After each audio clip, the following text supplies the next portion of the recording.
Bible is a divine library of 66 books. Bible అనేది దైవ గ్రంథాలయము.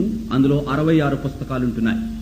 God has put his heart on paper, and we thank God for revealing his counsels to us through the written word. దేవుడు తన హృదయాన్ని మనసును ఈ యొక్క కాగితం మీద పెట్టి తన చిత్తాన్ని తన ఆలోచనలు ఆ వాక్యం ద్వారా మనకు బయలుపరుస్తూ ఉంటున్నాడు. The first 39 we call it as the Old Testament. Testament meaning a contract that God makes with man on the basis of sacrifice. మొదటి 39 ఆ యొక్క గ్రంథాలు కలిసి పాత నిబంధన గ్రంథం అని చెప్పబడుతుంది. నిబంధన అంటే దేవుడు తను ఆ చిందించినటువంటి ఆ రక్తం ద్వారా ప్రజలతో చేసే ఒడంబడిక నిబంధన, అది దాని అర్థం. And the next 27, which comprise together the New Testament, they speak of God's new covenant or New Testament with God's people on the basis of the sacrifice of his dear son Jesus. మిగిలిన 27 గ్రంథాలు కలిసి క్రొత్త నిబంధన అనే పేరు. ఇది దేన్ని ఆధారంగా చేసుకుని ఈ నిబంధన చేయబడిందంటే తన కుమారుడైన యేసు క్రీస్తు వారి యొక్క శిలువ రక్తము ద్వారా ప్రజలతో దేవుడు చేసిన నిబంధన. 27 అధ్యాయాలు ఉంటున్నాయి, ఆ గ్రంథాలు ఉంటున్నాయి, అది క్రొత్త నిబంధన. Since Haggai is in the Old Testament, we want to focus upon the Old Testament. Haggai గ్రంథము పాత నిబంధన గ్రంథంలో ఉంది కాబట్టి ఈ యొక్క పాత నిబంధన గ్రంథాన్ని మీద దృష్టి మనం కేంద్రీకరిస్తుంటున్నాం. Though this book was written in 525 BC or 520 BC, 25 centuries ago, yet we are meditating on its contents today. యేసుక్రీస్తు జన్మించక మునుపు 520 సంవత్సరాలకు పూర్వమే ఈ యొక్క గ్రంథము రాయబడినప్పటికీ కూడా నేటి దినాల్లో కూడా ఇది మనకు ఎంతో అన్వయించదగినట్టు గ్రంథం కాబట్టి దాన్ని మనం పఠిస్తుంటున్నాం. Why do we read these scriptures which were written in a totally different generation to a totally different people? ఎంతో మనకంటే వ్యత్యాసమైనటువంటి ఆ యొక్క సమయాలలోను మనకంటే వ్యత్యాసంగా ఉన్నటువంటి ప్రజల కొరకై రాయబడినటువంటి గ్రంథంగా ఉన్నా అయినప్పటికీ ఎందుకు మనము ఈ దినము కూడా ఈ గ్రంథాన్ని చదువుతుంటున్నాం? Though they spoke a different language, lived in a different region, yet their spiritual problems were very much similar to those that you and I face today. మరి ఈ గ్రంథం రచించబడినప్పటి ఆ యొక్క దినాలు వేరు, వారి ప్రాంతాలు వేరు, భాష వేరు. అయినప్పటికీ కూడా ఎందుకు మనం చదువుతున్నాం ఈ యొక్క వచనాలు అంటే ఈ యొక్క గ్రంథం అంటే అప్పటి వారి సమస్యలు ఇప్పుడు ఆత్మీయంగా మనం చెప్పుకునే వారి సమస్యల కంటే వ్యత్యాసమైనవి కాదు, సమానంగా ఉన్నాయి కాబట్టి దాని కొరకు మనం చదువుతుంటున్నాం. And the solutions they found in God's presence are the same solutions that God is trying to offer us in our problems today. ఆ దినాల్లో ఏ పరిష్కారాలని దేవుడు వాక్యం ద్వారా అనుగ్రహించాడో నేటి దినాల్లో మన సమస్యలు కూడా పరిష్కారము అదే రీతిగా ఉన్నాయి కాబట్టి ఆ గ్రంథాన్ని మనం చదువుకుంటున్నాం. The book of Psalms chapter 33 verse 11 tells us, 33వ కీర్తన 11వ వచనం ఏం చెప్తుందంటే, the counsels of the Lord standeth forever, the thoughts of his heart to all generations. 33వ కీర్తన 11వ వచనం, యెహోవా ఆలోచన సదాకాలము నిలుచును, ఆయన సంకల్పములు తరతరములకు ఉండును. Whatever God has revealed as his counsels, they are for all generations including ours. ఏదైతే దేవుడు తన ఆలోచనను బయలుపరిచాడో అది అన్ని తరాల వారికి అంటే ప్రస్తుతం మన తరం వారికి రాబో వారికి కూడా అని అర్థం.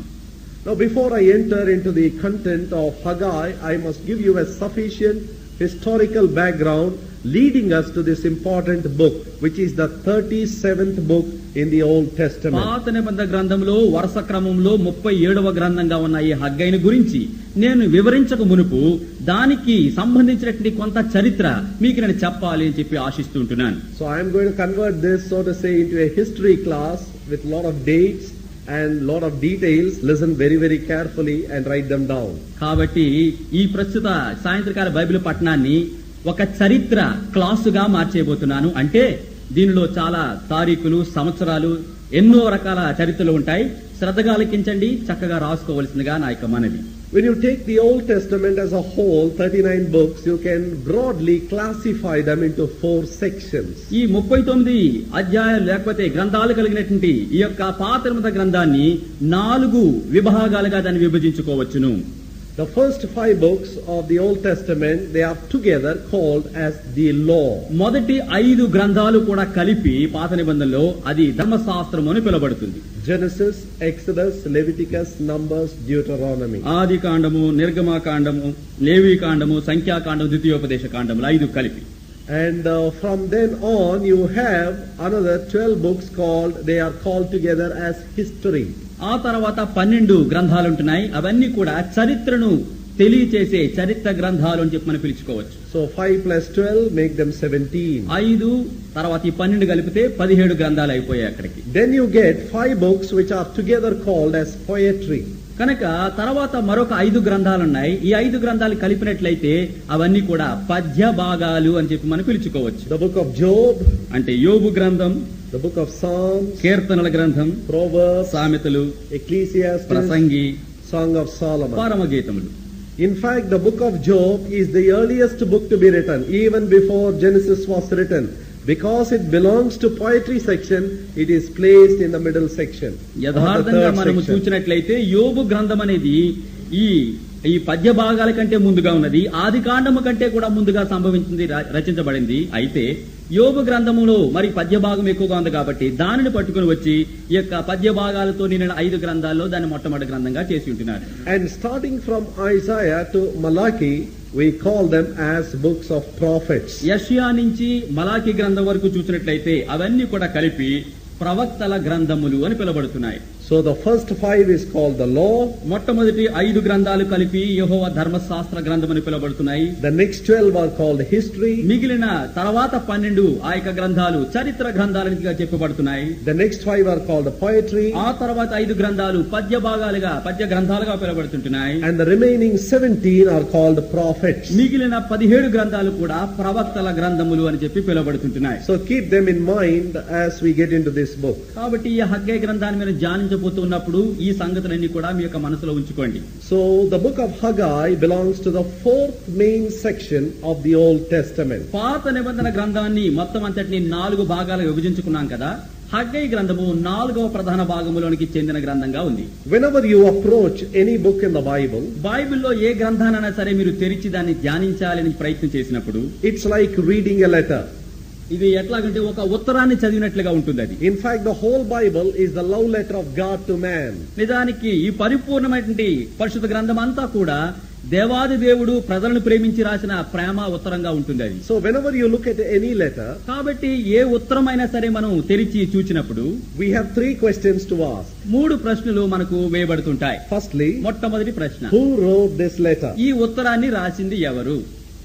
Second question, రెండవ ప్రశ్న, to whom is this letter written? ఈ ఉత్తరం లేదా ఈ పత్రిక ఎవరికి ఉద్దేశించి రాశారు? And thirdly, మూడవ ప్రశ్న, what is written? What is its content? ఆ యొక్క ఉత్తరములో మరి ఆ దాంట్లో ఉన్న సందేశము లేదా సారాంశం ఏంటి? So we are going to answer these 3 questions in the same sequential order. కనుక ఈ 3 ప్రశ్నలకు కూడా అదే వరుస క్రమంలో వాటికి మనం ఈ హగ్గై గ్రంథాన్ని ఉద్దేశించి జవాబులు చెప్పుకోబోతుంటున్నాం. Who wrote this book? ఈ హగ్గై గ్రంథాన్ని రచించిన రచయిత ఎవరు? To whom did he write this book? ఆ యొక్క గ్రంథము ఎవరి కొరకు రాయబడింది? And what did he write to these people? ఆ ప్రజలను ఉద్దేశించి ఏం సారాంశం, ఏం సందేశం, ఏమి సంగతులు వారికి రాశాడు? The first question, who wrote this book? The book itself answers because it is named after the person who wrote it, Haggai. మొట్టమొదటి ప్రశ్నకు జవాబు, హగ్గై గ్రంథాన్ని రాసింది ఎవరు అంటే ఆ గ్రంథం పేరే హగ్గై గ్రంథం కాబట్టి రాసిన వ్యక్తి కూడా హగ్గయి. And the word Haggai has a very interesting meaning. It means my feast. Haggai అనే మాటకు చాలా చక్కని అర్థం ఉంది. హగ్గై అనే మాటకు ఏంటంటే నా విందు. In fact, many of the biblical names, they've got beautiful names which has something to speak about the glory of God Jehovah in their lives. నిజానికి బైబిల్ గ్రంథంలో ఉన్నటువంటి అనేక మంది వ్యక్తుల యొక్క పేర్లకు రమ్యమైనటువంటి అర్థాలు ఉంటున్నాయి. యెహోవా దేవుని గురించి తెలియజేసే అర్థాలు ఇచ్చే పేర్లు అనేక మంది కలిగి ఉంటున్నారు. So the word Haggai means my feast. హగ్గయి అనే మాటకు అర్థం ఏంటంటే నా విందు. It's like God calling people to his feast, saying to a hungry nation, come, I have prepared everything for you, come and feast yourself. ఈ Haggai గ్రంథము, ఈ Haggai పేరు ఎట్లా ఉందంటే దేవుడు ఒక మహా గొప్ప విందును ఏర్పాటు చేసి ఆకలితో నిండిపోయిన నా దేశమా, నా దేశ జనులారా రండి, నా విందుశాలకు వచ్చి నేను సిద్ధపరిచిన విందును ఆరగించండి అని పిలిచినట్లుగా ఉంటుంది. What is the Christian gospel? నిజానికి క్రైస్తవ సువార్త ఏంటి?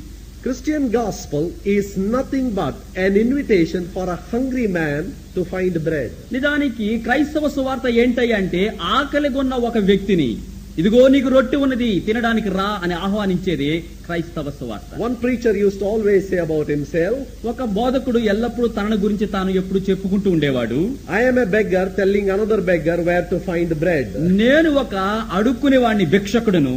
వేరొక అడుక్కునే భిక్షకుడికి నేను ఆహ్వానించి రొట్టె ఎక్కడ దానం చేయబడుతుందో చూపించే భిక్షకుడిని అన్నాడు. That's a gospel that we have to give, that we are expected to give to a spiritually hungry and a thirsty world. అట్లాంటి సువార్తనే మనము ఆత్మీయంగా ఆకలి దప్పిలి కొలిగినటువంటి ఒక మనుషుడికి ఇవ్వాలని చెప్పి ప్రభు కోరుచుంటున్నాడు. To the church at Laodicea, Lord Jesus said, Laodicea సంఘానికి ప్రభువైన యేసుక్రీస్తు వారు చెప్పారు, Behold, I stand at the door and knock. ఇదిగో నేను తలుపు యొద్ద నిలుచుండి తలుపు తట్టుచున్నాను. If any man hears my voice and opens the door, ఎవడైనను నా స్వరము విని తలుపు తెరిచిన ఎడల I will come in and I will sup with him and he with me. నేను లోనికి వచ్చి అతనితో, నేను నాతో అతడు కూడా భోజనము చేయును. Inviting Christ is like inviting a great host or a guest into our home where we are going to have a big meal together. నిజానికి యేసుక్రీస్తును ఆహ్వానించడం అంటే ఒక గొప్ప ఆతిథ్యాన్ని ఇచ్చే ఒక వ్యక్తిని మనము ఆహ్వానించినట్లు ఆయనతో మన ఇంట్లో కలిసి గొప్ప విందును కలిసి ఆరగించబోతుంటున్నాం. It is amazing to see that God not only satisfies our hunger, but in turn he says, by finding you, my hunger is satisfied. నిజానికి దేవుడు మనల్ని కనుగొని మన ఆకలిని తీర్చడమే కాకుండా ఆయన అంటున్నాడు, నిన్ను కనుగొనడం ద్వారా నా ఆకలి నేను తీర్చుకొందును అంటున్నాడు. When the Lord came to meet the Samaritan woman in John chapter 4, యోహాను సువార్త 4వ అధ్యాయంలో ప్రభువైన యేసుక్రీస్తు వారు సమరయ స్త్రీని అక్కడ కలిసినప్పుడు, and when the disciples came to see him later, శిష్యులు ఆ తర్వాత ఆలస్యంగా వచ్చి యేసుక్రీస్తును కలిసినప్పుడు they pressed upon him to eat bread. వారు రొట్టెను తీసుకుని వచ్చి యేసు ప్రభుతో అన్నారు, అయ్యా రొట్టె తీసుకొచ్చాం తినండి అన్నారు. And then he said, I have another meat which you do not know. అప్పుడు ప్రభువైన యేసుక్రీస్తు వారు తన శిష్యులతో అన్నారు, మీరు ఎరుగని మీకు తెలియని ఆహారం నేను కలిగి ఉన్నాను అంటున్నారు. My meat is to do the will of him that sent me and to finish his work. నన్ను పంపిన వాని చిత్తము చేసి దాన్ని సంపూర్ణంగా ముగించుటయే నా ఆహారం అయి ఉన్నది అంటున్నాడు. By winning this Samaritan woman, my hunger is satisfied. ఈ సమరయ స్త్రీని దేవుని కొరకే నేను సంపాదించుకున్నట ద్వారా నా ఆకలి నేను తీర్చుకుంటుని అంటున్నాడు. The Lord is inviting people, the hungry world, to come to his banqueting table. ఈ దేవాది దేవుడు ఆకలితో అలమటించిపోతున్నటువంటి జనులందరినీ కూడా తన విందుశాలకు రమ్మని ప్రేమపూర్వకంగా ఆహ్వానించుచున్నాడు. Sin has made us empty. Sin has made us hungry. Sin has made us thirsty. పాపము మనలను ఖాళీవారినిగా చేసింది. పాపం మనల్ని దప్పిగొన్న ప్రజల వలె మార్చింది. పాపం మనల్ని ఆకలితో అలమటించే ప్రజలుగా చేసింది. Oh, everyone that thirsteth, that is hungry, come to me. Buy wine and milk without money, without price. కనుక మరి ఆకలి కొన్న వారులారా, దప్పిక కొన్న వారులారా, ఎటువంటి రోకలు ఇవ్వకి నా దగ్గరికి వచ్చి తేనెను పాలను మీరు కొనుక్కోండి, నీళ్లను కొనండి, తాగి మీరు తృప్తి పొందండి అని ప్రభు ఆహ్వానిస్తుంటున్నాడు. Wherefore do you spend your money for that which does not satisfy you? మీకు తృప్తి ఇవ్వని దాని కొరకు ఎందుకు మీరు ధనాన్ని వెచ్చించి ప్రయాసపడుతుంటున్నారు? Come and listen to me and your soul shall be satisfied with my goodness. నా దగ్గరికి వచ్చి నా మాటలు విని ఆ రీతిగా మీ ఆత్మలకు సంతృప్తిని కలిగించుకోండి, రక్షణ పొందండి అని ప్రభు ఆహ్వానిస్తుంటాడు. In the Song of Solomon chapter 2 verse 4 we read, పరమ గీతంలో 2వ గీతం 4వ వచనంలో ఏం చదువుతున్నామంటే, He brought me to the banqueting house and his banner over me was love. ఆయన తన విందుశాలకు నన్ను తోడుకొని పోయెను, నా పైన ప్రేమనే ధ్వజమును ఆయన ఎత్తును అని చెప్పి రాయబడుతుంది. My friend, my brother, my sister, have you discovered the feast of the Lord in your personal life? కనుక నీ వ్యక్తిగత జీవితంలో యేసు క్రీస్తు అనుగ్రహించే ఆ విందును అనుగ్రహించే ఆ దాతను కనుగొన్నావా ఓ ప్రియ సహోదరి సహోదరుడా, నా మిత్రుడా? Luke 15 speaks of the prodigal son who went away from the father's house seeking independence outside God. లూకాసు వార్త 15వ అధ్యాయం దేని గురించి మాట్లాడుతుందంటే, ఏ కుమారుడైతే తండ్రి ఇంటిని విడిచి తండ్రి సహవాసాన్ని విడిచి ఈ లోకంలో నాకంటూ ఏదన్నా ఒకటి కావాలి అని చెప్పి వెతుక్కుంటూ పోయిన ఒక తప్పిపోయిన కుమారుడు గురించి తెలియజేస్తుంది. To satisfy his hunger, he spent all that he had. తనకు కలిగి ఉన్న ఆకలిని తీర్చుకోవడానికి తన తండ్రి దగ్గర నుంచి తెచ్చుకున్న సమస్తమైన ఆస్తిని దుర్వినియోగం చేశాడు. He spent everything and finally, having no money and no job, he ended up tending pigs. నిజానికి తను తెచ్చుకున్న ఆస్తి అంతా కూడా దుర్వ్యాపారంలో పాడు చేసిన వాడై, తినుటకు కానీ ఆకలి తీర్చుకోవడానికి ఏమీ లేక పందులను ఆశ్రయించాల్సి వచ్చింది. పందుల పొట్టుతో తన పొట్టను నింపుకోవాలని కోరుకున్నాడు. There in the midst of pigs, he remembered the father's house and the father's abundance. కనుక పందుల మధ్యలో కూర్చుని తప్పిపోయిన కుమారుడు తండ్రి ఇంటిని గురించి, తండ్రి ఇంటిలో ఉన్నటువంటి ఆ సమృద్ధిని గురించి అక్కడ ఆలోచించాడు. How many of my hired servants have enough and to spare? ఎంతమంది నా తండ్రి ఇంటి దగ్గర దాసులకు తృప్తి కలిగి ఉండటమే కాదు, తినగా మిగిలిపోయి ఎంత తృప్తిగా ఆ తండ్రి ఇంటిలో దాసులుంటున్నారు. The remembrance of the banqueting table back at Pharaoh's home made him to leave the pigs and walk all the way back. కనుక ఈ తప్పుపైన కుమారుని తండ్రి ఇంటికి తిరిగి తీసుకొచ్చింది ఏంటయ్యా అంటే, తన తండ్రి ఇంటి దగ్గర ఉన్నటువంటి ఆ భోజనపు బల్ల, ఆ విందు శాలే తనను జ్ఞాపకం తీసుకొచ్చింది, తండ్రి ఇంటికి తిరిగి నడిపించింది. As he came back with the plea to forgive him and to receive him as one of the hired నన్ను servants, క్షమించి నీ జీతగాళిలో ఒకనిగా నన్ను చేసుకో తండ్రి అని చెప్పి తండ్రితో చెప్పడానికి తప్పుపోయిన కుమారుడు తిరిగి వస్తూ ఉంటుండగా, the father ran to meet him, embraced him, kissed him and took him into his home. తండ్రి పరిగెత్తుకుని వెళ్ళాడు, కుమారుడి యొక్క మెడ మీద పడ్డాడు, కౌగులించుకున్నాడు, ముద్దు పెట్టుకుని ఇంటిలోనికి తోడుకుని పోయాడు. He didn't have time even to hear his confession. He gave him a quick bath and gave him new dress. నిజానికి తప్పుపోయిన కుమారుడు తాను ఒప్పుకుంటున్నాడు, పాపం చేశాను చెప్పాలని కోరుతుంటే ఆ మాటలు అతను విడిపించుకోకుండా ఇంటిలోని తీసుకుని వెళ్లి త్వరగా అతనికి స్నానం చేయించి కొత్త వస్త్రాలు అతని ధరింపజేశాడు. Call the servants, kill the fatted calf. కనుక వెంటనే జీతగాళ్లు పిలిపించి ఒక చక్కని క్రొవ్విన దూడను వధించండి, సిద్ధపరచండి అన్నాడు. Let's eat and be merry, for my son has come back. ఇదిగో సంతోషించి తిని ఆనందించుదము, నా కుమారుడు తప్పుపోయి మరలా వచ్చి ఉంటున్నాడు. As soon as the son came, the first thought of the father was to feed him. తప్పుపోయిన కుమారుడు మరలా తిరిగి ఇంటికి వచ్చినప్పుడు తండ్రి యొక్క మొట్టమొదటి తలంపు ఏంటంటే, నా కుమారుడికి నేను ఆహారం పెట్టి పోషించాలి. What a good God we have. ఎంత గొప్ప దేవుణ్ణి మనం కలిగి ఉన్నాం. Haggai, my feast spread for you. హగ్గాయ్ అంటే నా విందు నీ కొరకై ఆహ్వానిస్తూ సిద్ధపరిచిన విందు అని అర్థం.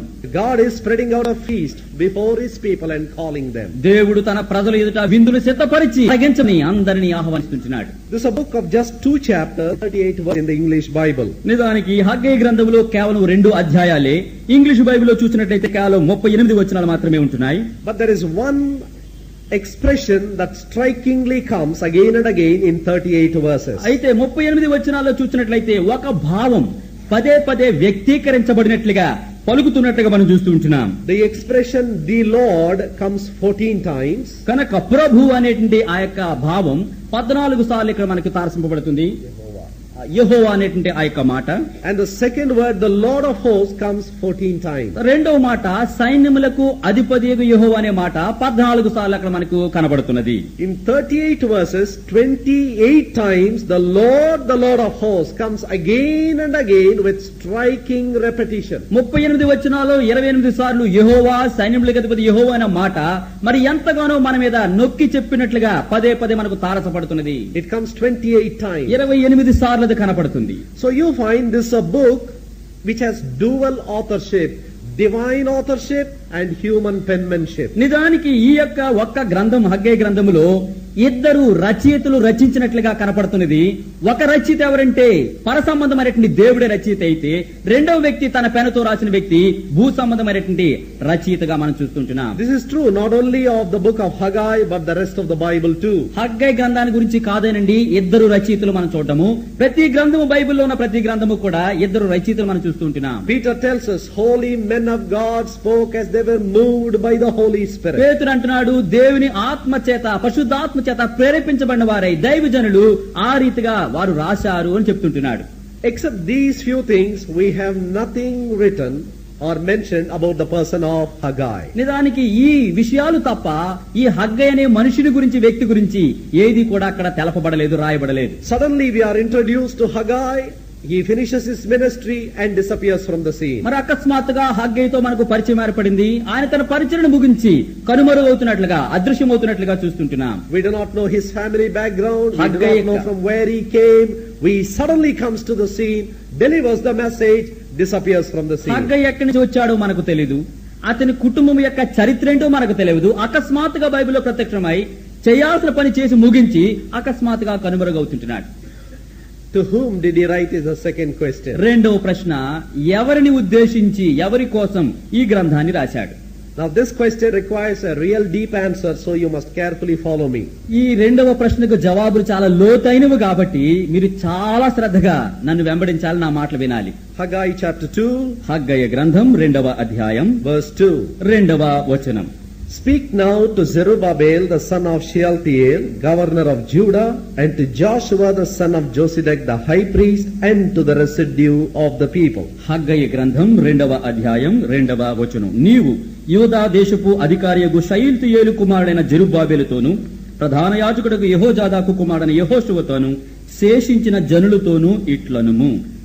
Look at the three groups of people, carefully notice. ఇక్కడ జాగ్రత్తగా గమనిస్తే 2వ వచనంలో 3 గుంపులకు చెందిన వ్యక్తులను ఇక్కడ అతను ఉద్దేశించి మాటలు చెప్తుంటున్నాడు. Firstly, Zerubbabel, who is the civil governor. కనుక అధికారి అయినటువంటి జెరుబ్బాబెలు అనే వ్యక్తి మొట్టమొదటిగా ఉంటున్నాడు.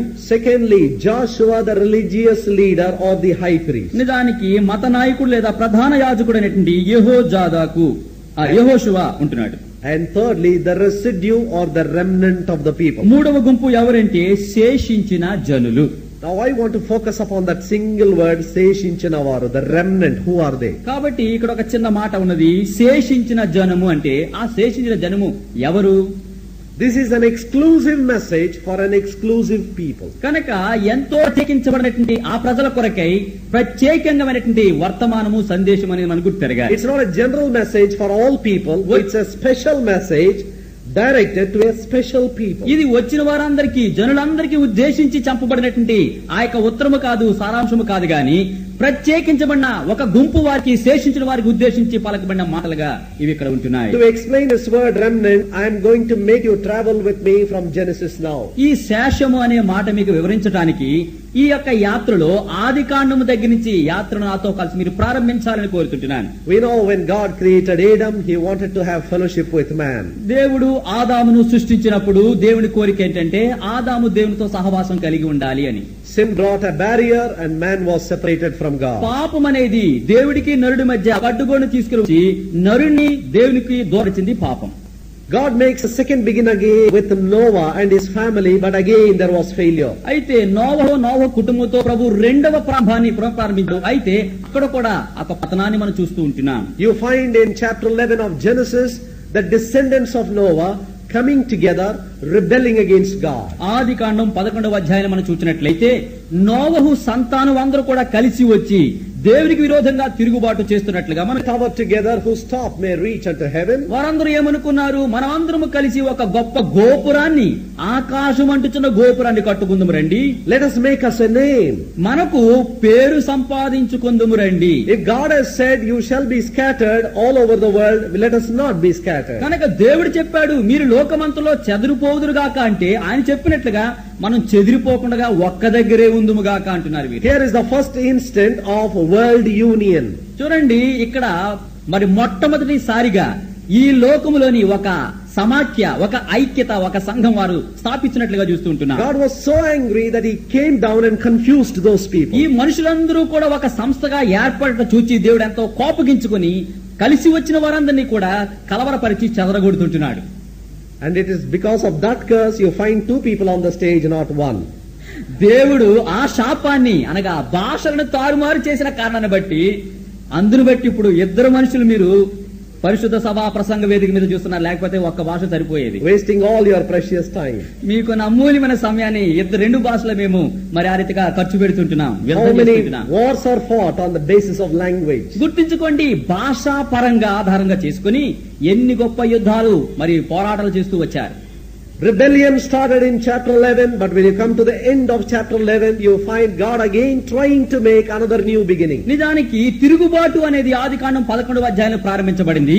అయితే ఆ అధ్యాయం ముగింపులోకి వస్తే మరొక్కసారి ప్రభు తన యొక్క పనిని ప్రారంభించినట్లుగా చూస్తూ ఉంటున్నాం. In spite of all the rebellion of man, hard-heartedness of man, stubbornness of man, God would not give up man. నిజానికి మనిషిలో ఎంత తిరుగుబాటు స్వభావం ఉన్నా, ఎంత మొండి వైఖరి ఉన్నా, ఎంత కఠిన హృదయ స్వభావం ఉన్నా అటువంటి మనిషిని మాత్రం దేవుడు విడిచిపెట్టడానికి ఇష్టపడడం లేదు. God of love came searching in the Garden of Eden to the rebel, Adam, where are you? నిజానికి ప్రేమ కలిగిన ఈ దేవుడు తిరుగుబాటు చేయుచున్నటువంటి మానవుడైన ఆదామును ఏదెను వనలో దిగి వచ్చి అడుగుతున్నాడు, ఆదామా నువ్వెక్కడున్నావని వెతుకుతుంటున్నాడు. Adam never realized the love of God behind that question. నిజానికి ఆ ఎక్కడ ఉన్నావు ఆదామా అనే ప్రశ్న వెనుక దేవుని ప్రేమ ఎంత ఉన్నదో ఆదాము గుర్తించలేకపోయాడు. Had he told honestly his failure, God would have done something to restore him, but he did not give God an opportunity. నిజానికి తప్పుపోయిన ఆదాము దేవుని దగ్గర యథార్థ హృదయంతో ఈ పని చేసిన ఎట్లా అయ్యానని ఒప్పుకొని ఉన్నట్లయితే దేవుడు సమకూర్చేవాడేమో కానీ ఆదాము ఆ రీతిగా ప్రేమను గుర్తించక తప్పించుకు తిరుగుతుంటున్నాడు. By Genesis 11, idolatry has come, rebellion has come, sin has increased. విగ్రహారాధన, ఆ రీతిగా తిరుగుబాటు స్వభావము, పాపమంతా కూడా ఆదికాండం 11వ అధ్యాయం నుంచి ప్రారంభించబడింది. Then God picks up another man called Abraham towards the end of that chapter. నిజానికి ఈ అధ్యాయం యొక్క ముగింపులో చూసినట్లయితే మరొక మనుషుడు అబ్రాహామును దేవుడు ఏర్పరచుకున్నట్లుగా చూస్తున్నాం. Abraham, to begin with, was an idolater. నిజానికి అబ్రాహాము ప్రారంభంలో ఒక విగ్రహారాధికుడు. But God of glory appeared to him, Acts chapter 7 verse 2. అపొస్తలుల కార్యం 7వ అధ్యాయం 2వ వచనంలో చూసినట్లుగా మహిమగల దేవుడు అబ్రాహామునకు ప్రత్యక్షమాయెను. Abraham left all the false gods and began to follow the true and the living God. అబ్రాహాము అప్పటి వరకు పూజించు వచ్చినటువంటి ఆ నకిలీ దేవుడును విగ్రహాలను విడిచిపెట్టి సజీవమైన దేవుణ్ణి ఆరాధిస్తూ ఆయన వెంబడించడం ప్రారంభించాడు. God's purpose in choosing Abraham is this: He wanted to make Abraham and his family a missionary nation. నిజానికి దేవుడు అబ్రాహామును ఎందుకు ఏర్పరచుకున్నాడంటే అబ్రాహాము తన కుటుంబ వారందరూ కూడా దేవుని కొరకైనటువంటి ఒక సువార్థికులుగా ఈ లోకంలో జీవించాలి. ఆ ఉద్దేశంతో అబ్రాహాము దేవుడు ఎన్నుకున్నాడు. I will bless thee, thou shalt be a blessing. నేను నిన్ను దీవించెదను, నీవు అనేకులకు దీవెనకరంగా ఉండువు. In thee shall all the families of the earth be blessed. కనుక నీ వలన భూమి యొక్క సమస్త వంశములు కూడా ఆశీర్వాదం పొందుదురు. But before they could be a blessing to others, నిజానికి అబ్రాహాము అతని సంతానం వారందరూ కూడా ఇతరులకు ఆశీర్వాదకరంగా ఉండేదానికి ముందుగా he has to sanctify them and prepare them and then use them. వారిని పవిత్రపరిచి వారిని పరిశుద్ధపరిచిన తర్వాత మాత్రమే ఇతరులకు దీవెనకరంగా ప్రభు వారిని వాడుకుంటూ వచ్చాడు. From then on, in spite of several failures both in Abraham and in his family's members, the Lord never gave up. అప్పటి నుంచి అబ్రహాము జీవితంలోను తన కుటుంబ సభ్యుల జీవితంలోను ఎన్నో పతనాలు వచ్చినా కూడా ఆ కుటుంబాన్ని అబ్రహామును దేవుడు అన్నడు కూడా విడిచిపెట్టలేదు. After Abraham we have Isaac, then we have Joseph and Jacob, and then Joseph. When you come to the end of Genesis, one man, Abraham, has become a family of 70 people. నిజానికి చూడండి, అబ్రహాము దేవుడు ఎన్నుకున్నాడు, ఆయన తర్వాత ఇస్సాకును, ఆ తర్వాత యాకోబును, యాకోబు కుమారుడు యోసేపును దేవుడు ఆ రీతిగా వాడుకుంటూ వచ్చాడు. ఒక్క మనుషుడైన అబ్రహాము చూచినట్లయితే ఆదికాండం చివరిలో 70 మంది మనుషులుగా అతను విస్తరిస్తూ వచ్చాడు. And they have come into Egypt now. వారు అబ్రహాము సంతానం ఇశ్రాయేలు అందరూ కూడా ఐగుప్తులోనికి వచ్చి ఉంటున్నారు. Genesis as a book as a whole speaks to us the plight of man. ఆదికాండము ఆ గ్రంథమంతా కూడా మానవుని యొక్క దురవస్థ, అతని పతన స్థితి అంతటిని కూడా తెలియజేసేదిగా ఉంటుంది. The opening words of Genesis is in the beginning God, and the closing words of Genesis is in the coffin in Egypt. కనుక చూడండి, ఆదికాండం ప్రారంభములో ఆది యందు దేవుడు అని చెప్పి ప్రారంభించబడినట్లయితే ఆదికాండము చివరి అధ్యాయం చివరి వచనం చూసినట్లయితే అక్కడ మరి ఐగుప్తులో ఉన్నటువంటి ఆ శవముల పెట్టె అని చెప్పి ముగించబడుతుంది. How beautifully this describes the great beginning of man and the sad fall and the desperate fall of man. చూడండి, ఎంత రమ్యమైన విధానంలో గొప్ప ప్రారంభాన్ని ఆ ప్రజలు కలిగి ఉంటే ఆదికాండం చివరిలో వారి సమాధుల పెట్టిలో పెట్టబడి ఘోర పతనాన్ని ప్రజలు అనిపించినట్లుగా ఈ అధ్యాయం ముగించబడుతుంది ఆదికాండం. When the second book opens, ఇప్పుడు రెండవ గ్రంథమైన నిర్గమాకాండము తెరవబడినప్పుడు you find these 70 souls increasing day after day. ఇప్పుడు ఈ 70 మంది అబ్రహాము వంశస్థులు కూడా దినదినము విస్తరిస్తూ వర్ధిల్లుతూ ఉండడాన్ని చూస్తూ ఉంటున్నాం. They were in Egypt and later into great bondage at least for 400 years. వారు తర్వాత ఐగుప్తులో బ్రతికి 400 సుదీర్ఘ సంవత్సరాల పాటు ఐగుప్తు యొక్క బానిసత్వంలో దాసత్వంలో బ్రతుకుతూ వచ్చారు. In their slavery they cried to God. వారు బానిస బ్రతుకులో బాధలలో యెహోవా దేవునికి మొరపెట్టారు. God sent a deliverer through Moses. దేవుడు మోషే అనేటి వ్యక్తి ద్వారా ఒక విమోచకుడిని ఇశ్రాయేలు ప్రజల కొరకు పంపించాడు. Through the power of God he brings 10 plagues upon Egypt. నిజానికి దేవుని యొక్క శక్తిని పొందినవాడై ఐగుప్తు దేశంలో 10 రకాల తెగుళ్లు మోషే తీసుకొచ్చాడు. The 10th plague, the angel of death passing through Egypt, was the final miracle that broke the power of Pharaoh and delivered the people of God. ఫరో యొక్క అధికారాన్ని శక్తిని విరగగొట్టినటువంటి దేవుని ప్రజలైన వారందరినీ ఐగుప్తులో నుంచి పంపించబడిన చివరిది 10వదైనటువంటి ఆ యొక్క తెగులు ఏంటంటే, ఆ యొక్క అద్భుత కార్యం ఏంటంటే, మన దూతను దేవుని లోకాన్ని పంపించాడు. ఐగుప్తు యొక్క తొలిచూలు సంతానం అందరూ కూడా చనిపోయి ఉంటున్నారు. And the Passover lamb, the blood of the Passover lamb was smeared on the doorposts of every Israelite, and they alone were saved and protected. నిజానికి మరణ దూత ఐగుప్తులోని ప్రతి ఇంట్లో జ్యేష్ఠుని చంపుతూ సంహరిస్తూ నడుస్తూ ఉంటున్నప్పుడు, ఏ ఇంటి గడపలకైతే ఆ యొక్క పస్కా బలిపశువు యొక్క గొర్రెపిల్ల రక్తము ప్రోక్షించబడిందో ద్వారబంధాలపై, ఆ ఇల్లు వారందరూ కూడా రక్షింపబడ్డారు.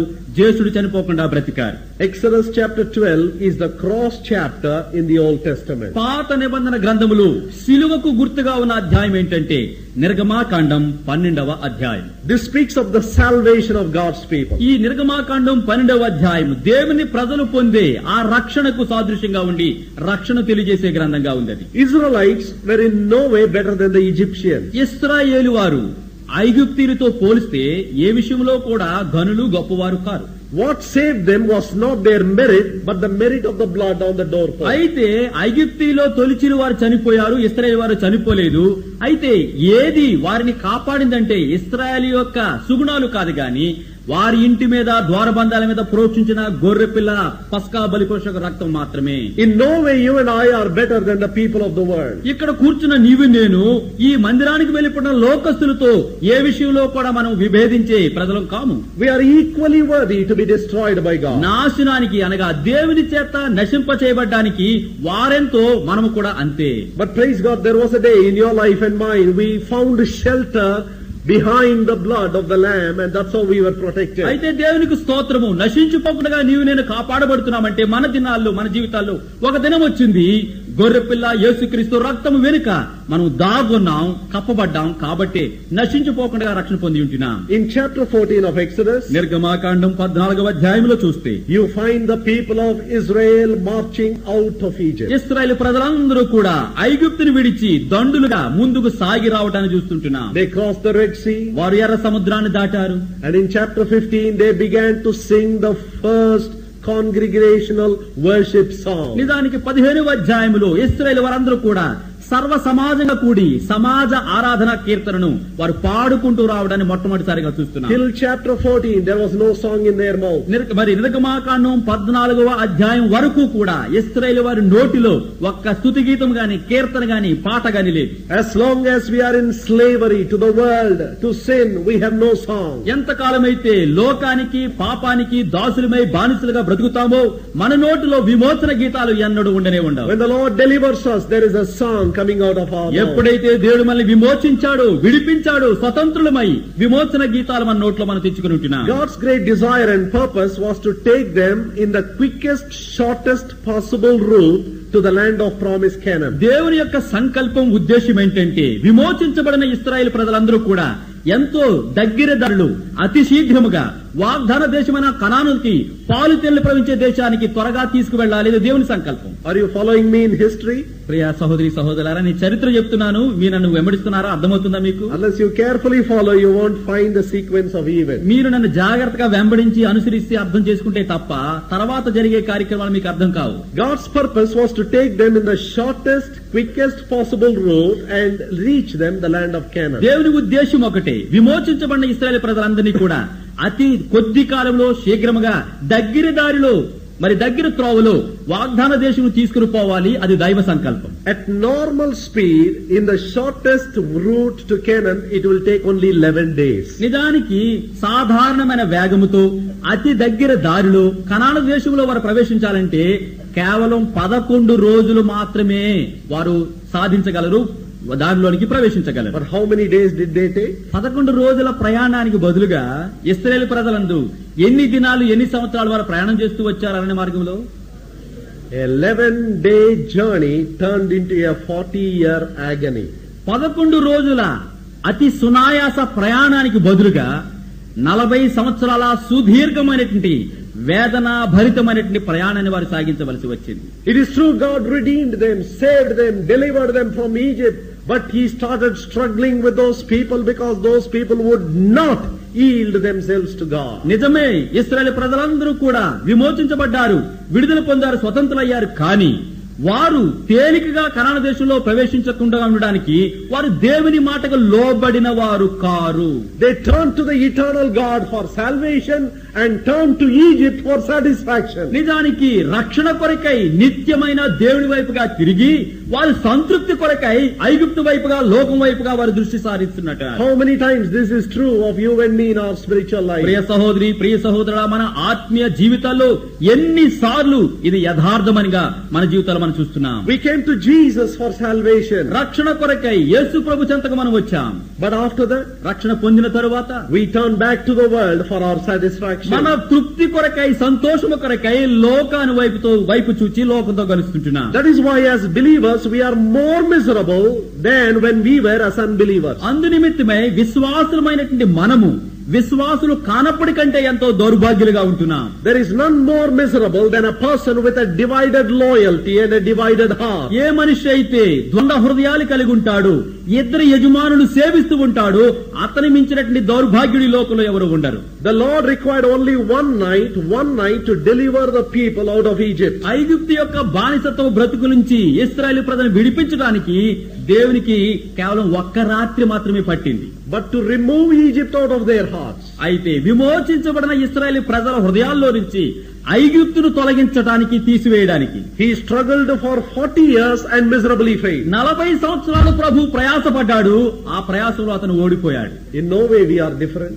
మనము ఇశ్రాయేలు ప్రజలతో పోల్చుకుంటే ఏ విషయాల్లో కూడా మనము వేరైన ప్రజలం కాదు. God is struggling with us so that we may yield our will to God, so that we may cooperate with God, consecrate ourselves to God, so that His purpose in and through us may be fulfilled. కనుక మన చిత్తాన్ని ఆయనకు లోపరిచి, మన హృదయానికి సమర్పించి, మనలోను మన ద్వారాను ఆయన సంకల్పాలు నెరవేర్చబడాలని ఉద్దేశంతో ప్రభు నీ మీద నా మీద ఎంతగా ఇశ్రాయేలు ప్రజలతో మరి ఆయన ప్రయాసపడినట్లుగా మన జీవితాల మీద ప్రయాసపడుతుంటున్నాడు ప్రభు. Exodus, Leviticus, Numbers, Deuteronomy, they explain to us together the wanderings of God's people, the rebellion of God's people, and God's repeated attempts to teach them His way. నిజానికి మిగిలినటువంటి నిర్గమాకాండం, లేవియకాండం, సంఖ్యాకాండం, విద్యోపదేశకాండం ఇవన్నీ కూడా ప్రజలు విమోచించబడిన వారై తిరుగులాడుతూ ఉన్నటువంటి ఆ స్వభావము, తిరుగుబాటు చేస్తున్నటువంటి ఆ ప్రజలపై దేవుడు పదే పదే తన రెక్కల చాటును చేర్చుకోవడానికి ప్రభు చేసినటువంటి ఆ ప్రయత్నాలుగా మిగిలిన గ్రంథాలు మనం చూస్తుంటున్నాం.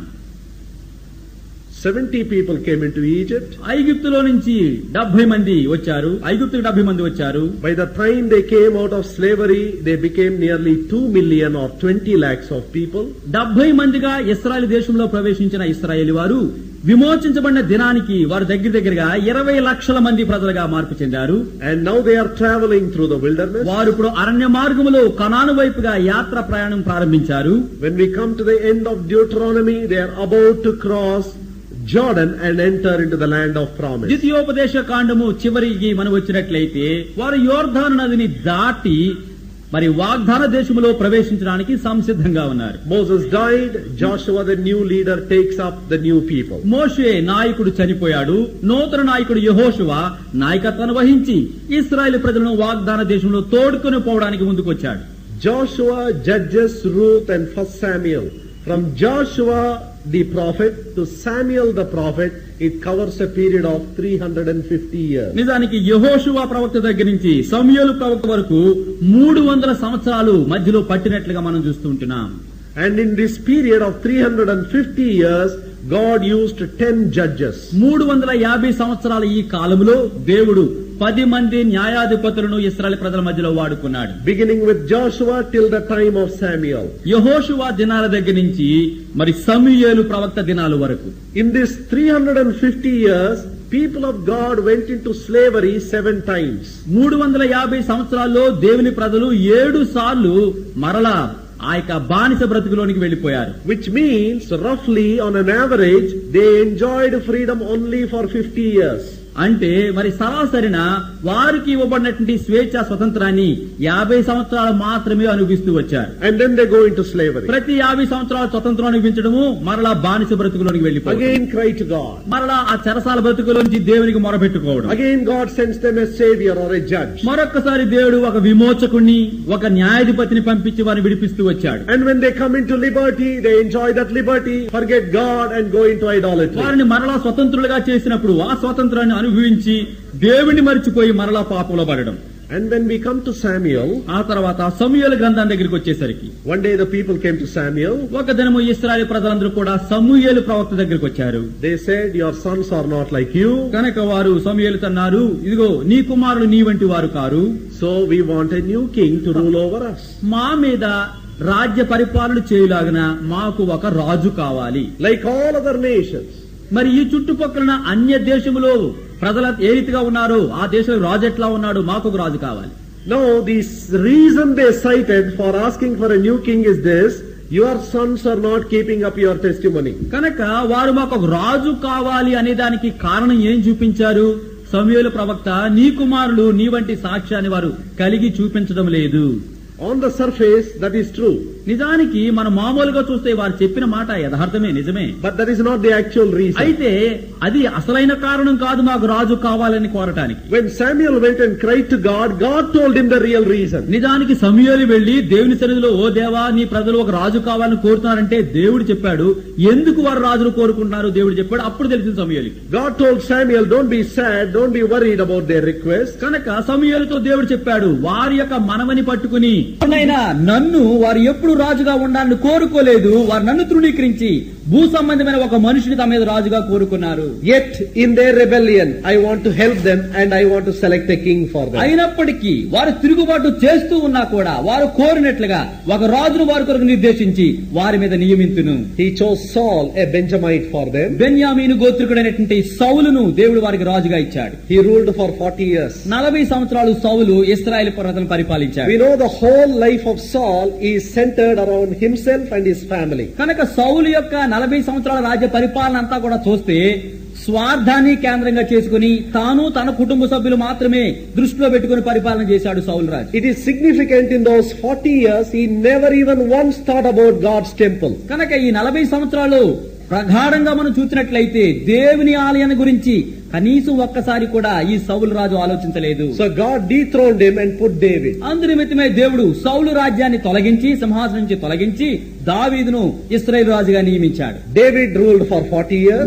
దావీదు 40 సంవత్సరాలు ఇశ్రాయేలు వరకు రాజుగా పాలించాడు. With all the failures David had, దావీదు జీవితంలో ఎన్నో కొదువులు పతనాలు ఉన్నా కూడా, yet there were two beautiful things in David because of which God could rebuild him. కనుక దావీదు జీవితంలో 2 గొప్ప సుగుణాలను చూచాడు కాబట్టి ఆ దావీదు జీవితాన్ని మరలా తిరిగి కడుతూ వచ్చాడు దేవుడు. The first good thing God found in David is, దావీదులో దేవుడు కనుగొన్న మొట్టమొదటి సుగుణం ఏంటయ్యా అంటే, though David falls, he is always quick to repent and ask forgiveness. దావీదు పడిపోయినా కూడా పడిన ప్రతిసారి త్వరగా లేచి దేవుడి దగ్గర పోయి క్షమాపణ హృదయపూర్వకంగా కోరుకుని కడగబడే వ్యక్తిగా ఉన్నాడు. When Nathan told him you are the man, he could say in front of everybody, yes, I have sinned against the Lord. దావీదు రాజుగా సింహాసనం మీద నిండు సభలో కూర్చున్నప్పుడు ప్రవక్త నాతాను వచ్చి ఆ పాపం చేసిన వాడు నీవేం చెప్పినప్పుడు అతను కోపం తెచ్చుకోలేదు గాని నిండు సభ ఎదుట అవును నేను పాపం చేశాను, ఆ క్షమాపణ కావాలని కోరుకున్నాడు. And to give that expression of his repentance and sorrow, he wrote Psalm 38 and Psalm 51.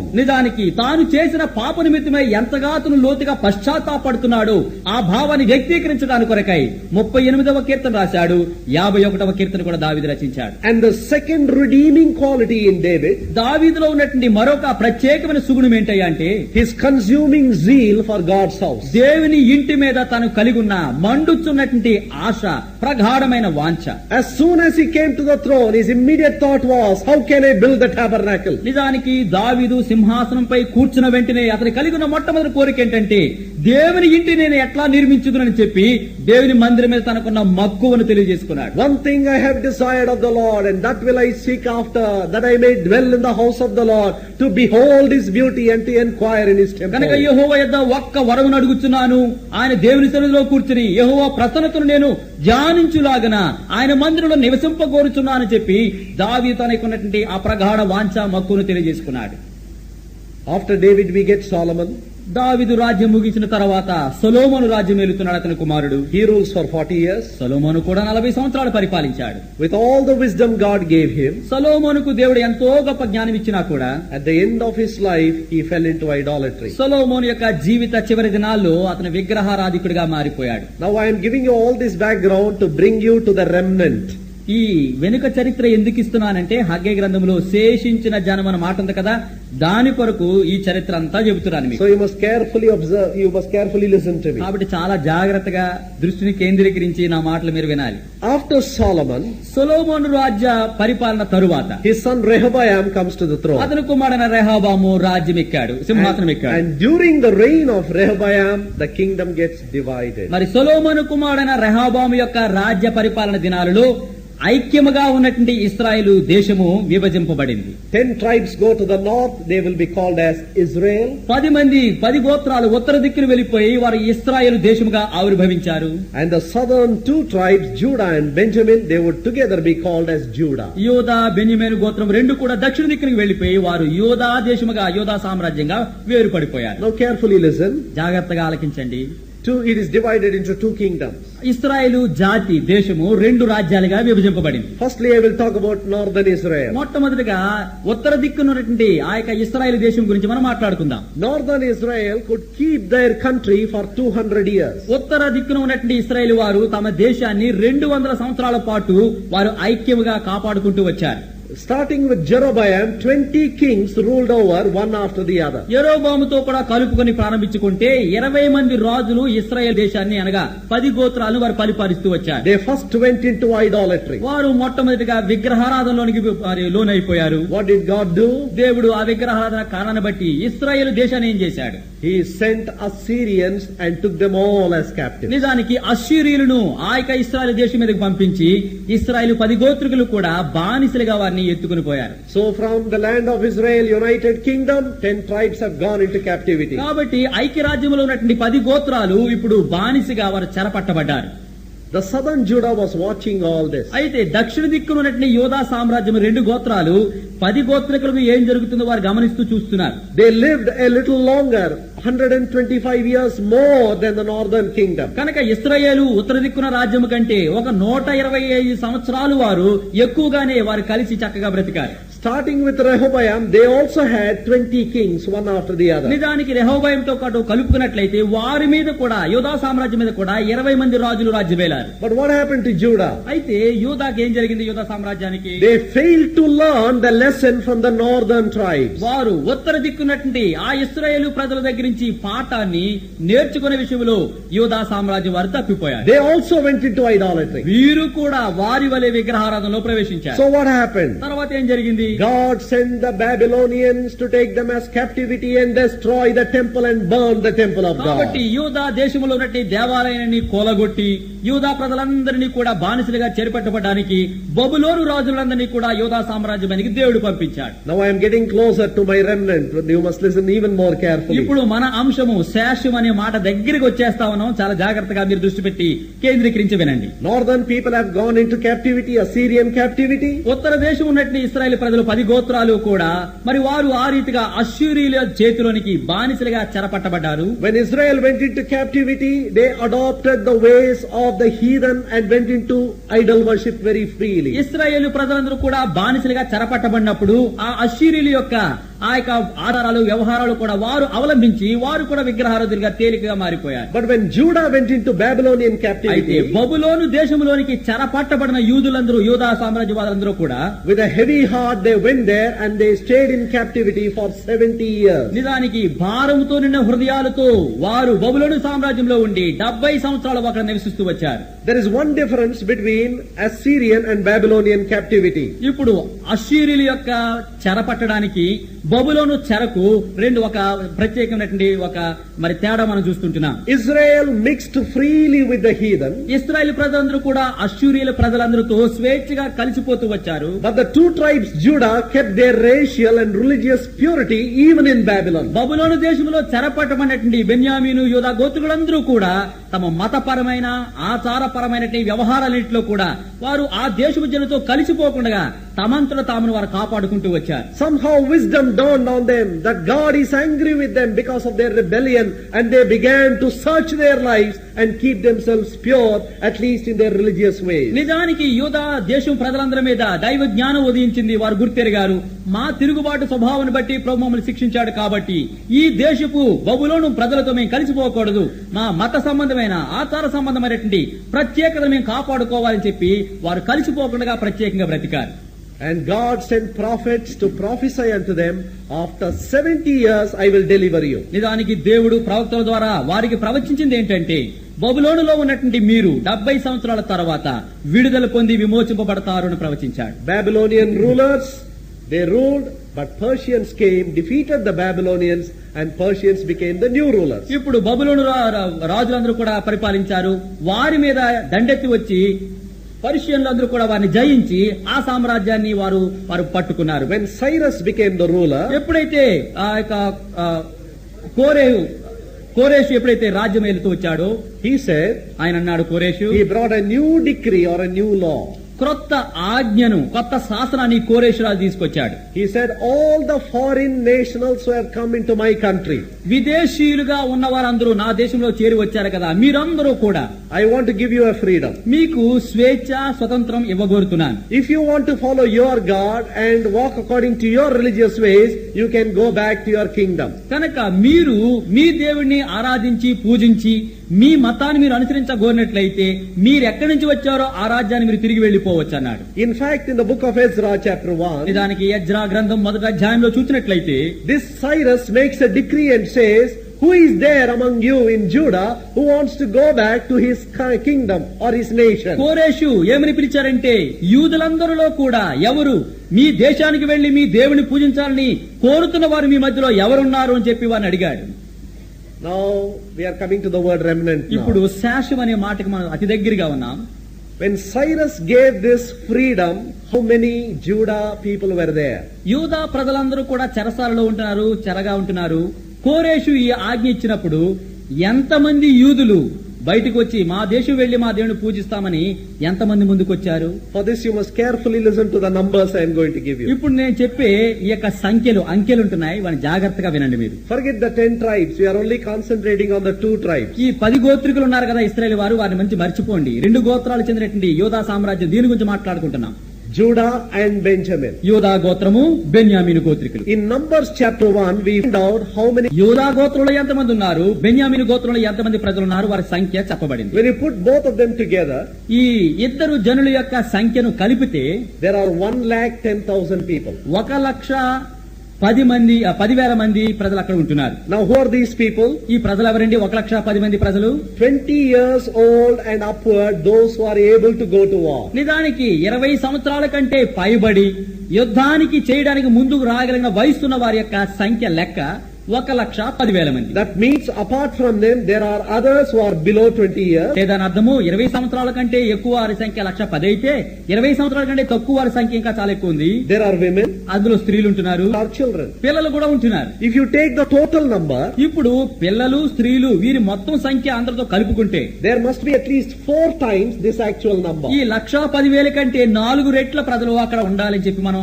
తెలుసుకుంటున్నాం. And the annual growth rate of these people is 5% per year. నిజానికి వార్షిక ఎదుగుదల ఈ ప్రజలు 5% సంవత్సరానికి వారు పెరుగుతూ రావచ్చు. Now in Numbers chapter 1 the date was 1425. 1425 అది సంఖ్యాకాండంలో ఉన్నటువంటి వారి లెక్క. The time period. అది కాలం అండి. Before Christ, BC 1425 when the census was made. నిజానికి ఈ లెక్క ఎప్పుడు రాయబడిందంటే జనాభా లెక్క క్రీస్తు పూర్వము 1425 సంవత్సరాల క్రితము ఆ యొక్క సంఖ్య రాయబడింది. But when Haggai was written, అయితే హగ్గై తన గ్రంథం రాస్తున్నప్పుడు it is 520 BC.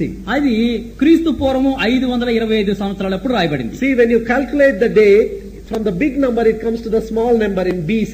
చూడండి, క్రీస్తు పూర్వము లెక్క కట్టినప్పుడు అంత ముందేమో పెద్ద సంఖ్య ఉంటుంది, క్రీస్తు జన్మాన దగ్గరికి వచ్చేసరికి ఆ యొక్క సంవత్సరాల సంఖ్య తరిగిపోతూ వస్తుంటుంది. So what is the time period between Numbers 1 and Haggai? కనుక సంఖ్యాకాండం 1వ అధ్యాయానికి హగ్గై గ్రంథం మొదటి అధ్యాయానికి 22వ అధ్యాయానికి మధ్యలో ఉన్నటువంటి కాల పరిమితి సంవత్సరాలు ఎన్ని సంవత్సరాలు? You reduce 520 to 1425, it is around 900 years. 1425లో నుంచి 520 తీసేసినట్లయితే 900 సంవత్సరాలు దాదాపుగా మనం చూస్తూ ఉంటున్నాం. Now in 900 years at 5% growth, 900 సంవత్సరాలు సంవత్సరానికి 5% 100కి ఎదుగుదల మనం చూసినట్లయితే సంఖ్యాపరంగా 4,40,000 people would become 20 million people or 200 lakhs of people. నిజానికి 4,40,000 మంది నిజానికి చూసినట్లయితే 200 లక్షల మంది ప్రజలుగా వారు విస్తరించి ఉండాలి. Now keep this in mind. Now in Babylonian captivity, how many are there? ఇప్పుడు బబులోను దేశంలో ఈ సంఖ్యను మనం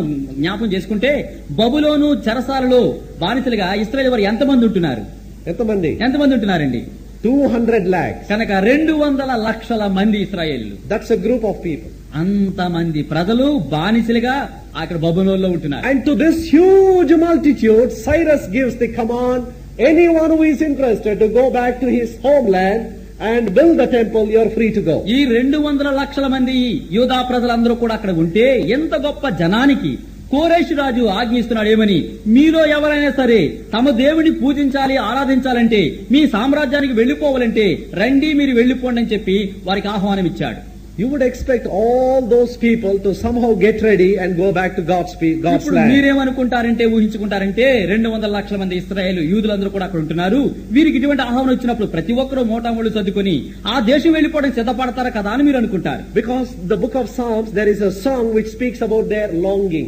ఎందుకంటే కీర్తన గ్రంథంలో ఒక కీర్తనలో ఇశ్రాయేలు ప్రజవారి యొక్క ఆశ, ప్రగాఢమైన వాంఛ అదేంటో మనం చూస్తున్నాం. By the rivers of Babylon, when we sat down, when we remembered Zion, we wept. నిజానికి ఈ యొక్క నదుల దగ్గర మేము కూర్చుని ఉన్నప్పుడు, బబులోను నదుల దగ్గర మేము కూర్చున్నప్పుడు, 137 verse 1. దయచేసి చూడండి 137వ కీర్తనలో మొదటి వచనం చూసుకుందాం. By the rivers of Babylon, when we sat down and wept. చూడండి 137వ కీర్తన మొదటి వచనం, బబులోను నదుల యొద్ద కూర్చుండి ఉన్నప్పుడు మనము సియోనును జ్ఞాపకం చేసుకుని ఏడ్చుచుంటిమి. Those that carried us captive there into Babylon asked us, you sing one of the songs of Zion. Then they say, how can we sing here being in captivity? 3వ వచనం చూడండి, మమ్మల్ని బబులోనుకు చెరపట్టికి తీసుకొని పోయిన ప్రజలందరూ కూడా మేము అక్కడ కూర్చుని ఏడుస్తూ ఉంటే మమ్మల్ని అడిగారు, మీరు ఒక కీర్తన పాడండి అంటే మనల్ని బాధించుని అడిగినప్పుడు సియోను కీర్తనలు ఒకదాన్ని వినిపించడంటే అవి మన వల్ల ఉల్లాసము అని మన వల్ల ఉల్లాసము కోరిది, అన్యుల దేశంలో యెహోవా కీర్తన మనమెట్లా పాడుదము అని జవాబిస్తుంటున్నారు. So when you read that whole psalm, it looks as if the whole country is longing for Canaan. 137వ కీర్తన గాని చదివినట్లయితే ఈ సర్వ సమాజము యూదులందరూ కూడా కనాను దేశం వైపుగా వారు మక్కువ కలిగి ఎప్పుడు వెళ్లిపోదామని సిద్ధంగా ఉన్నట్లుగా మనకు కనపడుతుంటుంది ఇక్కడ. But what happened when the actual freedom came? వారి ఆశ ఇట్లా ఉంది గాని నిజమైన స్వాతంత్రం నేను ఇస్తాను అని చెప్పి కోరేషు రాజు ప్రకటించినప్పుడు ఎంతమంది ముందుకు వచ్చారు? Out of 200 lakhs of people, only 50,000 went. 200 లక్షల మంది యూదులు అక్కడ ఉంటే కేవలం 50,000 మంది మాత్రమే వారు సిద్ధపడి మా దేశము మా దేవుడి దగ్గర వెళ్లిపోతాను ముందుకు వచ్చారు. What is the proportion? What is the percentage? ఇప్పుడు ఎంత శాతం ప్రజలు బయటకు వచ్చారండి? Only 1 person out of 400 people. 400 మందిలో ఒకరు మాత్రమే, 1% మాత్రమే ముందుకు వచ్చినట్లుగా చూస్తుంటున్నారు. And this 50,000 is the remnant. ఇప్పుడు శేషించిన వారు అంటే ఈ 200 లక్షల మందిలో ముందుకు వచ్చిన 50,000 మంది మాత్రమే. And God's heart is totally poured upon this small selective group. ఎంతో చిన్న గుంపుగా బయటికి వచ్చిన ఈ 50,000 మందిపై దేవుడు తన యొక్క సంతోషించి తన హృదయాన్ని కుమ్మరిస్తున్నాడు వారి మీద. Firstly, from the world, Abrahamic family. మొట్టమొదటిగా లోకంలో నుంచి అబ్రహాము కుటుంబాన్ని తన కొరకు ఏర్పరచుకున్నాడు. From Abraham's family, 12 tribes. Abraham కుటుంబంలో నుంచి అనగా మరి యాకోబులోంచి 12 గోత్రాలను ఏర్పరచుకున్నాడు. Out of the 12, only 2 tribes. ఆ యొక్క 12లో 2 గోత్రాలను తన కొరకు ప్రత్యేకపరచుకున్నాడు. And out of 200 lakhs of those 2 tribes, only 50,000. ఆ 2 గోత్రాల్లో నుంచి వచ్చిన 200 లక్షల మందిలో నుంచి 50,000 మందిని మాత్రమే ఆయన తన కోసం What does history tell us? చరిత్ర మనకేం చెబుతుంది?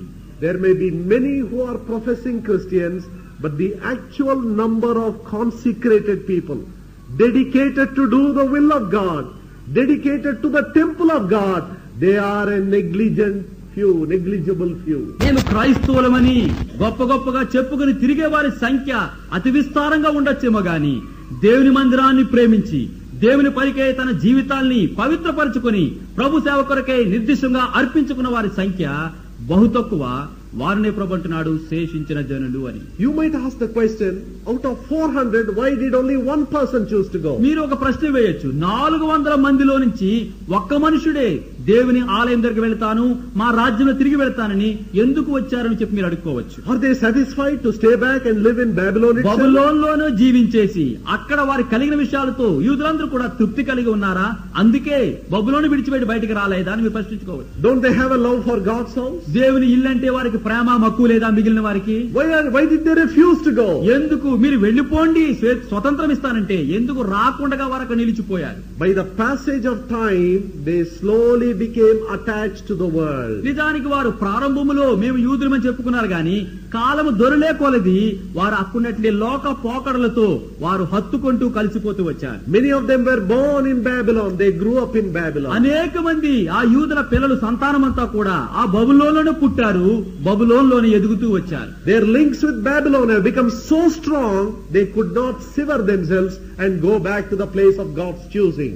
నిజానికి వారు అక్కడ పుట్టి పెరిగారు కాబట్టి బబులోనుతో ఎంతగా సంబంధ బాంధవ్యాలు ఏర్పరచుకున్నారంటే బబులోనుతో బాంధవ్యాన్ని తెంపుకొని మేము దేవుని ప్రజలం దేవునింటికే పోతామని తెంచుకోలేనంత బంధాలను ఏర్పరచుకున్నారు. Tonight the greatest message that God is trying to write upon our hearts. ఈ రాత్రి దేవుడు అతి గొప్ప సందేశాన్ని మన హృదయాల్లో రాయాలని కోరుకున్న సందేశం ఏంటంటే He is not interested in the general multitude who have no commitment. నిజానికి అంకిత స్వభావం లేని అటువంటి సాధారణ ప్రజలతో ప్రభు ఏ సంబంధం కలిగి ఉండాలని కోరటం లేదు. He is searching for the few here and there who are committed to God's glory and God's temple. దేవుని ఆలయం అంటే మక్కువ కలిగి దేవుని మహిమ కోసమై ఎందరైతే సిద్ధపడుతూ ఉంటున్నారో అంకిత స్వభావంతో నిలబడుతున్నారు అటువంటి కొద్ది మంది కోసం ప్రభు ఎదురు చూస్తుంటున్నాడు. With that small few who are dedicated to Him, God is going to do a new work. ఎందరైతే ప్రభువుకు ఇష్టపూర్వకంగా ఉండి ప్రభువుకు అంకితమై ఉండి శాశ్వతముగా చిన్నమందగా ఉంటారు అటువంటి వారి ద్వారా ప్రభు గొప్ప కార్యాలు చేయనిష్టపడుతుంటున్నాడు. Will you be a part of that remnant?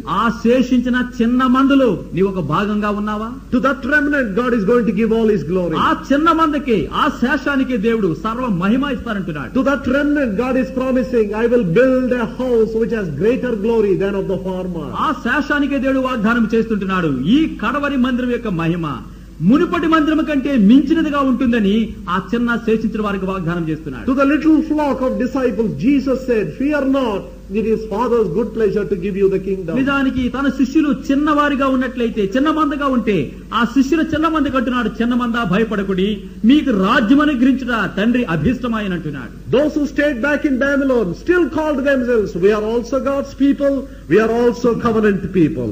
బబులోను విడిచి రాకుండా బబులోను నిలిచిన వారందరూ ఇంకా చెప్పుకుంటున్నారు మేము వాగ్దాన నిబంధన కలిగిన ప్రజలము మేము దేవునికి చెందిన ప్రజలమని చెప్పుకుంటున్నారు. God Jehovah is our true God. వారు బబులోనులోనే ఉండి బబులోను ఆచరిస్తూ యెహోవా దేవుడే మా నిజమైన దేవుడు అంటున్నారు. Oh Lord, how much we love you, how much we love your house. ఓ ప్రభువా నిన్నెంతగా ప్రేమిస్తాం నీ ఇంటిని మరెంతగా ప్రేమిస్తున్నామని బయటికి రాకుండా లోపలుండే బబులోనులో కేకలు వేస్తున్నారు. But when the opportunity and the option came before them, ఎప్పుడైతే బయటికి వెళ్లే తరుణం బయటకు వచ్చి ప్రభుని సేవించే అవకాశం వారు పొంది ఉంటున్నారు then they made their decision. అక్కడ వారు తమ తీర్మానం తీసుకున్నారు. It is like Orpah and Ruth before Naomi. నిజానికి నయోమి ఎదుట ఓర్పా రూతు వారు తీసుకున్న తీర్మానాలుగా ఉంటున్నాయి ఈ రెండు. I need not repeat the history to you. ఆ చరిత్ర నయోమి యొక్క చరిత్ర మీకు చెప్పాల్సిన అవసరం లేదు. In the land of Moab, Naomi, a widow, had two widows in her house. నిజానికి మోయాబు దేశములో మరి ఇశ్రాయేలు కన్యక స్త్రీగా ఉన్నటువంటి నయోమికి అనేటి విధవరాల దగ్గర తన కోడండ్రు అనేటువంటి మరి ఇద్దరు విధవరాండ్రు ఉంటున్నారు. Orpah and Ruth. ఆ ఇద్దరు కోడండ్రు ఎవరంటే ఓర్పా తర్వాత Ruth. One day Naomi said, ఒక దినము అత్తగారైన నయోమి చెప్పింది I am going to go back to my land. ఇదిగో నా దేశానికి బెత్లెహేముకి నేను తిరిగి వెళ్లిపోతాను. I am sorry so much evil has come upon you. ఇదిగో మీ మీదకి ఎంతో చెడు దుష్టత్వం వచ్చి పడింది నేను చింతిస్తున్నాను బాధపడుతున్నాను. You stay back here, get married here. మోయాబు దేశస్తురాలు కాబట్టి మీరిద్దరు ఇక్కడ ఉండండి మరలా వివాహం చేసుకుని ఉండండి. Naomi pictures to us the weak and defective church. నిజానికి నయోమి ఎట్లాంటి చిత్రంగా మనకు కనపడుతుందంటే బలహీనమైన కొదువలు కలిగిన సంఘముగా అది మనకు కనపడుతుంది. It is through Naomi the knowledge of true God came to Orpah and Ruth, who are Moabite women. నిజానికి మోయాబు స్త్రీలైనటువంటి ఓర్పా రూతులకు ఈ నయోమిని బలహీనమైనటువంటి ఆ యొక్క సంఘము ద్వారా దేవుని జ్ఞానం అనేది వారికి బయలుపరచబడింది.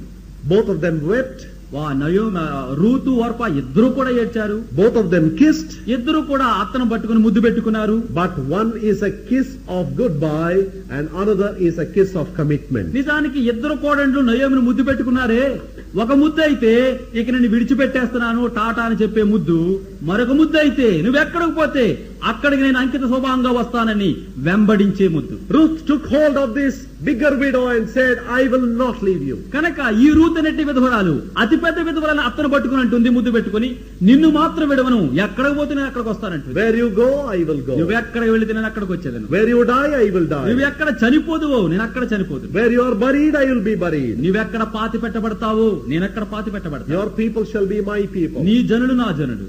Don't ask me to leave you. I am not going to leave you. నన్ను విడిచిపెట్టని ఓ అత్త నన్ను చెప్పొద్దు, నేను నీ విడవనే విడవను. Ruth, listen, you will not have any future coming with me. Ruth, నా కూడా నువ్వు వస్తుంటున్నావు, ఇంకో కుమారుని నేను కనలేను, నీకు భవిష్యత్తు లేదు, నన్ను విడిచిపెట్టుకో. You will remain a single widow and you will die as a widow. ఇక నువ్వు చివరి కాలము బ్రతుకు కాలం అంతా కూడా విధవరాలుగా ఉంటావు, విధవరాలుగా చనిపోవాలి. Whatever be it, I will not leave you because it is through you I came to know God. కనుక రూతు అంటుంది, ఏదైనా గానిము నీ ద్వారా నిజమైన దేవుడిని నేను తెలుసుకున్నాను, నిన్ను విడవను, వెంబడిస్తాను. I want to be with you and with God's people. నీతో దైవ జనులతో దేవుని ప్రజలతో సదాకాలం ఉంటాను. She followed the weak church called Naomi.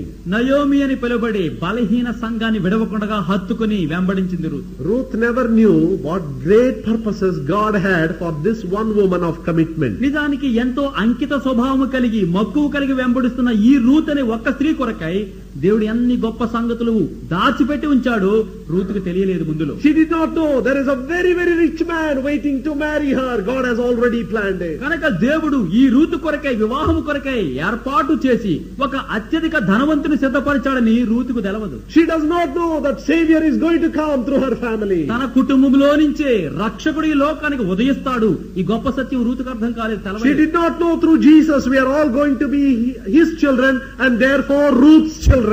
యేసు క్రీస్తు ద్వారా మనమందరం కూడా దేవుని సంతానము, తద్వారా రూతు సంతానం పిలబడతామని ఆమెకు ప్రారంభంలో తెలవలేదు. Ruth left as a one woman of commitment for God, for God's house and God's people, and she was made the mother of multitudes of people. నిజానికి దేవుని ఇంటి కొరకై, దేవుని ప్రజల కొరకై, దేవుని కొరకై ఎంతో పట్టుదల కలిగి అంకిత భావంతో ఒక్క స్త్రీగా రూతు బయలుదేరి వస్తే ఇప్పుడు ఆమె ఎంతగా విస్తరించిందంటే క్రైస్తవులుగా మన మనమందరికీ కూడా రూతు తల్లిగా అంతగా విస్తరించింది. Her name has become mortal. I am sure there are many sisters who have the name Ruth here. నిజానికి రూతు అనే ఈ పేరు ఒక ఎంతో మాదిరికరమైన పేరు అయిపోయింది. కాబట్టి నా నమ్మకం ఏంటంటే కూర్చున్న మన సహోదరిలో రూత్ అని పేరు పెట్టుకున్న వారు చాలా మంది ఉండొచ్చు. Her commitment, తన యొక్క పట్టుదల, అంకిత స్వభావం, her commitment to the church of God. దేవుని సంఘము కొరకే తనకున్న మక్కువ, అంకిత స్వభావం. God is looking for a Ruth. God is looking for a remnant. నిజానికి దేవుడు ఒక రూతు కోసం ఎదురు చూస్తుంటున్నాడు.